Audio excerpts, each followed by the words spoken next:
তৃণমূলের যে সমস্ত নেতা নেত্রীরা ইতিমধ্যেই আনন্দ উল্লাস করা শুরু করেছেন, পারলে এক্ষুনি গিয়ে দোকান থেকে নতুন জামা কাপড় কিনে এনে পরা, ঠিক রোববারের দুপুরের মতন বাড়িতে মাংস ভাত রান্না করা, সন্ধ্যাবেলা অর্ডার দিয়ে দেওয়া বক্সের জন্য বা অন্যান্য পার্টির সরঞ্জামের জন্য সন্ধ্যাবেলা পার্টি টাটি করবেন বলে অলরেডি যারা ভেবে রেখেছে, তাদের উদ্দেশ্যে বলছি, আনন্দ উল্লাসগুলো করার আগে দু একটা কথা মন দিয়ে একটু শুনুন। শুভেন্দুবাবু 2022 সালে ডিসেম্বর মাসে রাজাশেখর মান্থার যে অর্ডারটি পেয়েছিলেন সেটা হচ্ছে was in the nature of an interim order. সেখানে কোর্ট বলেছিল যে সমস্ত 26টা এফআইআর শুভেন্দুবাবু যেটার বিরুদ্ধে হাইকোর্টে এসেছিলেন কোশ্চিন চেয়ে, সেগুলোর উপরে সবকটা স্টে দিয়েছিল হাইকোর্ট। আর ইন্টারিম প্রোটেকশন হিসেবে বলেছিল যে শুভেন্দুবাবুর বিরুদ্ধে কোনো এফআইআর করতে গেলে without the prior permission of the court আর without the leave of the court সেটা করা যাবে না, মানে কোর্টের অনুমতি ছাড়া শুভেন্দুবাবুর বিরুদ্ধে এফআইআর করা যাবে না। That was in the nature of N interim order, একটা অন্তর্বর্তী নির্দেশ ছিল। পরবর্তীকালে এই মামলাটা নিয়ে দীর্ঘদিন শুনানি হয়, গঙ্গা দিয়ে অনেক জল বয়ে যায়।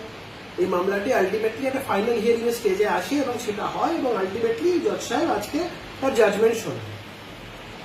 ফাইনাল যখন জাজমেন্ট জজ সাহেব শোনায় তখন ইট ইজ অ্যাপারেন্ট যে ইন্টারিম জায়গাগুলো, ইন্টারিম মেজারের জায়গাগুলো আর থাকে না। তখন ফাইনাল রিলিফ নিয়ে আলোচনা হয়, যে মূল প্রেয়ারটা শুভেন্দুবাবুর ছিল সেটাকে অ্যাড্রেস করা হয়। যারা আনন্দ উল্লাস করবেন বলে ভেবে রেখেছেন, যারা আনন্দ করবেন, মাংস ভাত খাবেন, মন দিয়ে শুনুন।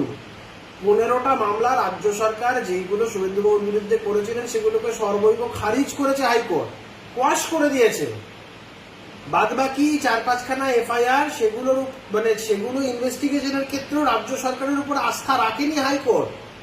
এসআইটি ফরমেশন করে দিয়েছে, এসআইটি করে বলেছে সিবিআই এবং রাজ্য প্রশাসন তারা যৌথভাবে ইনভেস্টিগেট করবে। রাজ্য প্রশাসনের উপরে আস্থা রাখলে সিবিআই কে নিয়ে জয়েন্টলি সেখানে এসআইটি হতো। তো যারা আনন্দ উল্লাস করছেন তাদের বোঝা উচিত এই লড়াইয়ে জয় শুভেন্দু অধিকারীর হয়েছে। তারা কি আদৌ শুভেন্দু অধিকারীর এই বিজয়ের জন্য তারা আনন্দ উল্লাস করছেন? করলে করুন, কোনো বাধা নেই। বলুন, তাহলে আমি 1 প্যাকেট মিষ্টি আপনাদের পাঠিয়ে দিচ্ছি। ভালো থাকবেন, নমস্কার।